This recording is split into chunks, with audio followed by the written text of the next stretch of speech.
So this week's episode of Naruto Shippuden was slightly better than last week's, but yet again, another setup episode introducing everybody for the exam, and second one in a row pretty much just getting everything together. I think last week was to showcase who was not going to be a part of the exam. This week was to showcase who is and what was going on, and it's interesting to find out that Pain was holding down the Hidden Rain village for a while, because this was before Naruto even got back, and he was already, conquering it and already in the shadows, pretty much defeated Hanzo and whatnot. So he had this going on for a long ass time, possibly years before anything even started up in Shippuden. So yeah, Pain, or Nagato shall I say, he was doing things. So the episode opens up, and to be honest with you, is it anybody else that was kind of like me, where we're looking at Kakashi like, you lucky motherfucker, Jiraiya didn't have the same luck like you did. Like, you went there to deliver a letter, you got away. If things went differently, you could have had the same fate as Jiraiya. Got a little bit of Gaara kind of getting a little bit of characterization of what he was going through at the particular time,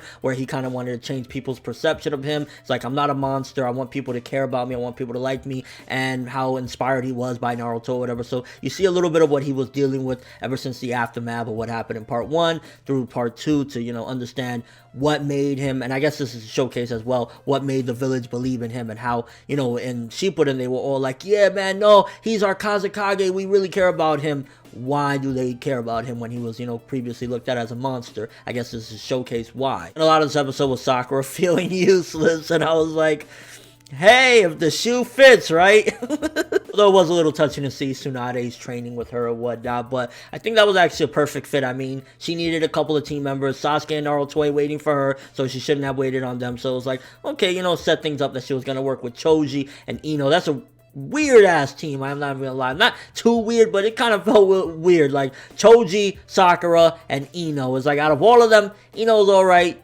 Choji, he's Choji, and then you got Sakura there, which I guess she, at this particular point, I think she has a little bit of the combat skills. I don't know if she can completely Shanaro and bust rocks and everything like she could do later on in Shippuden, but yeah, I think she might have some of those combat skills, so I guess she could be somewhat of an asset. I mean, at the end of the day, give me Shikamaru 10 out of 10 times over Sakura, but yeah, he can't, take part, whatever. And I'm sure Shikamaru, while he want to help out his team, he's probably relieved, like, motherfucker, I ain't gotta go in that forest again. Get a little bit of setup with Fu, and that's gonna be interesting as well, because I think that the presence of the Jinchuriki throughout the series, they could have been explored so much better. So the fact that they're gonna use Fu for this thriller, that's pretty cool. Get to see a little bit of that Fu, whatever, that personality, bubbly and whatnot. So that was cool. But yeah, this episode really, it just felt like a setup again. I will say that the animation for certain scenes actually looked really, really smooth for a filler. So I was like, okay. And the art actually looked really, really good again for certain scenes. And I'm like, this is just a setup episode for a filler. Like,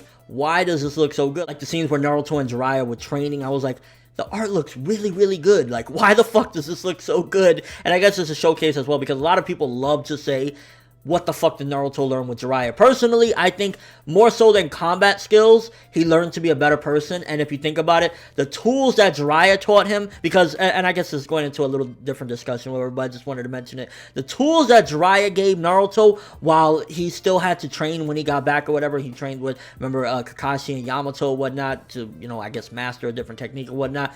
He didn't have necessarily the biggest techniques. He was mainly training in, typical combat, how to dodge, etc., etc. But what he learned was far more valuable, because what he got from Jiraiya, the tools, ultimately were able to defeat Pain, Nagato.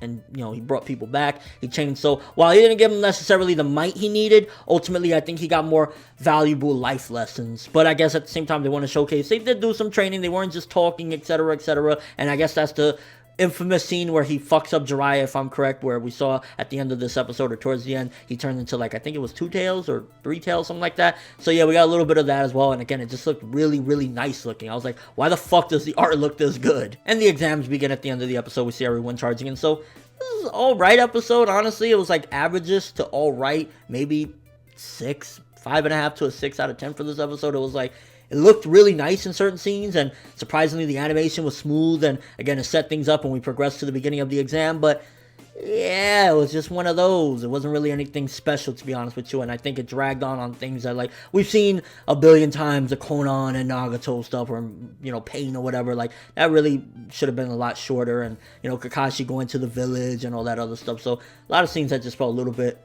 unnecessary. But yeah, that's my thoughts on the episode. Fine, average to fine, whatever. But let me know what you thought of this episode. Are you excited for the exams? How you think it's going to go down? I'm looking forward to seeing what ultimate things that they do get them to become Chunin. Is it that they all work together to defeat a threat, and like, you know, the elders are like, you know what?